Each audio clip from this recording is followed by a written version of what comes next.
So you're rolling out a new monetization program today. What does this mean for creators and for listeners? So what this means is we're now going to be rolling out the ability to monetize directly on SoundCloud. We're inviting hundreds of thousands of creators, so anyone with a SoundCloud Pro or Pro Unlimited subscription. And it means that it'll be the largest group of audio creators able to monetize anywhere on the web. So SoundCloud has always been defined by offering creators an expansive set of tools to share their work with their world however they wish. And today, in addition to that sharing and being able to generate a fan base, we're excited to roll out the ability to make money directly on the platform to more creators than ever.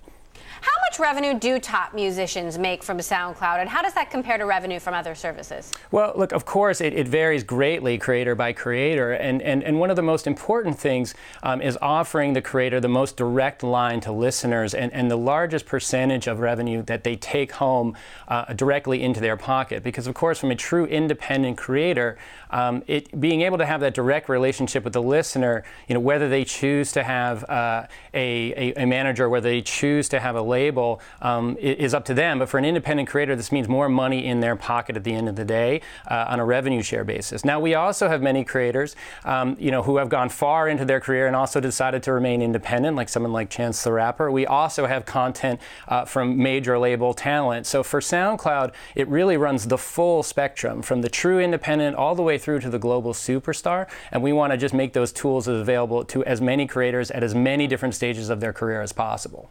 Now, you've recently partnered with Pandora on ad sales. How does that accelerate SoundCloud's offerings, given that Pandora listeners are declining?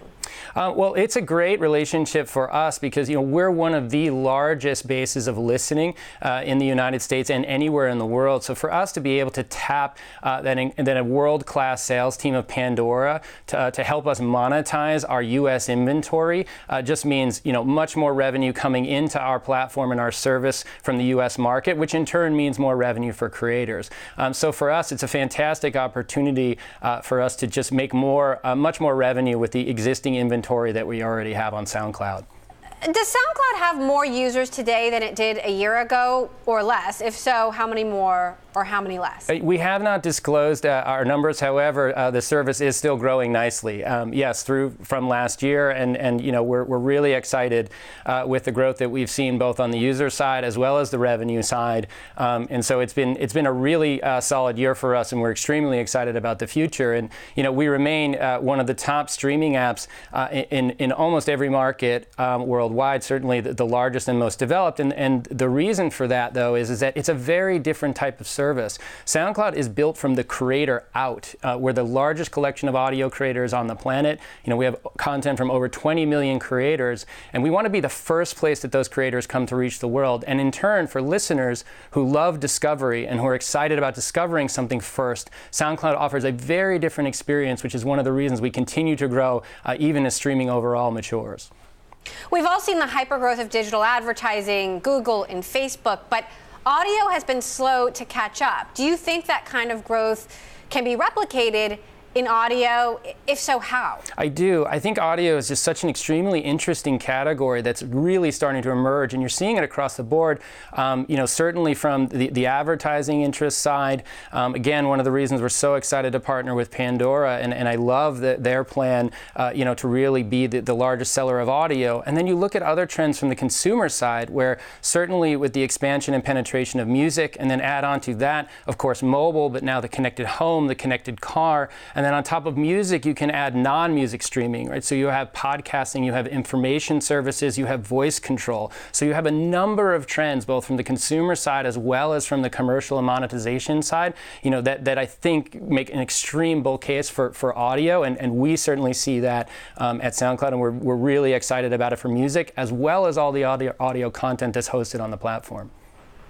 There have been reports of a podcast sort of plateau. Do you think this is still a big area of growth for you and a way to expand margins?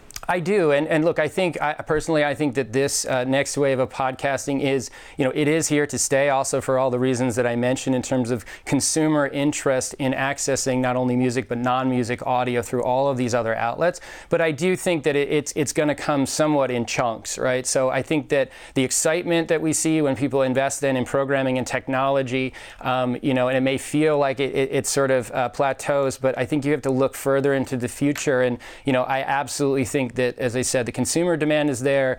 There's lots of great technical challenges still to be unlocked, and a great sort of commercial future, particularly as offline traditional radio really goes digital. So I'm absolutely bullish long run.